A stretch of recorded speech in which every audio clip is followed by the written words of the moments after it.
Welcome to the Red River Valley of North Dakota. A land flowing with milk and honey. You're watching Beet Farmin Mitch.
Here we're planting some sugar beets. How's it going out here today? Not too bad. Got here about 9 o'clock this morning after moving and got about 154 acres in. We're ready to finish her up for the day.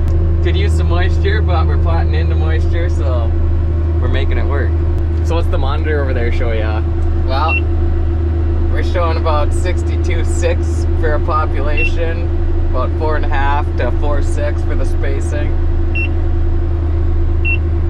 Planter's got 30,000 acres on it, but you'd never guess because we got it running tip-top shape. And that's about it. So here you can see the furrow where the beets are going in. These bad boys are about 4.5 inches apart.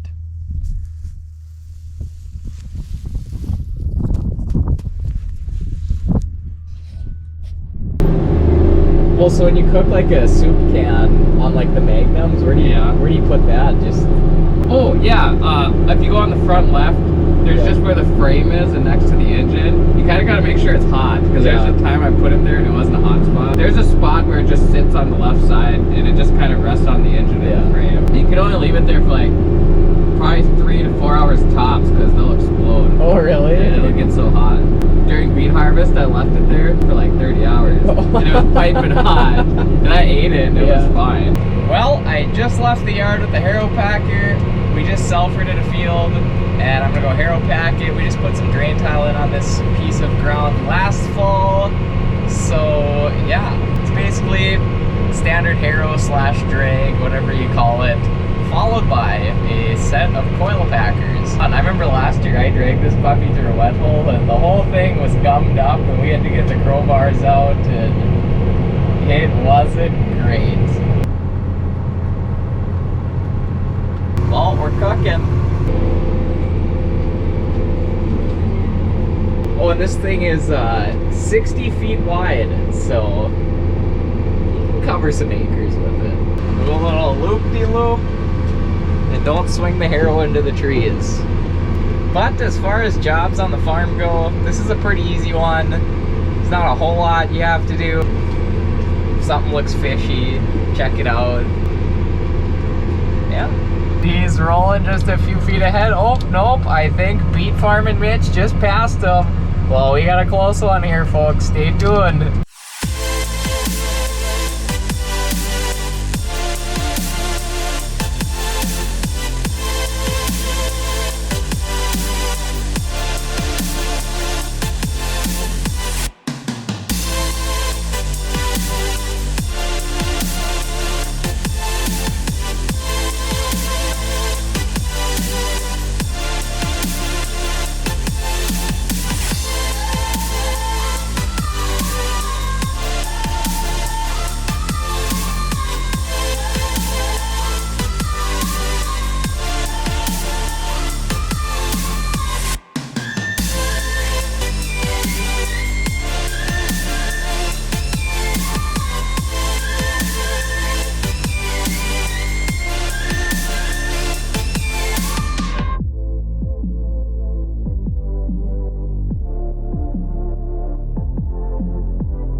and forth. Back and forth. We've had to pull a lot of tools out of the bag this year. We did some stale seedbed planting.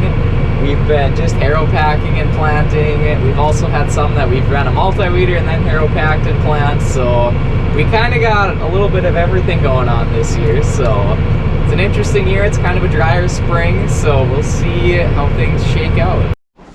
Hey, it looks like we got some wheat starting to come up. We actually harrow packed this one after we planted it to help get some better seed to soil contact, get some of that moisture on the seed. It was a little on the edge for this one, but we did end up getting rain, so that was good. Let's dig one of these up.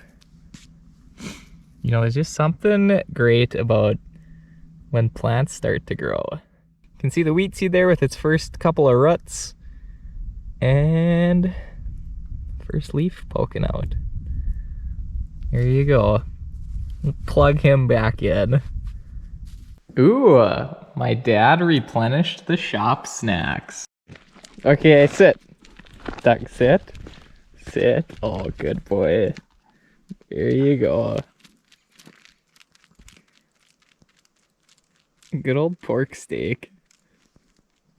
So it's a frozen pork steak, and what Doug likes to do is he likes to bury these bad boys in the ground for like a week, let it ferment and cook a little bit, and then enjoy a nice meal. There he goes.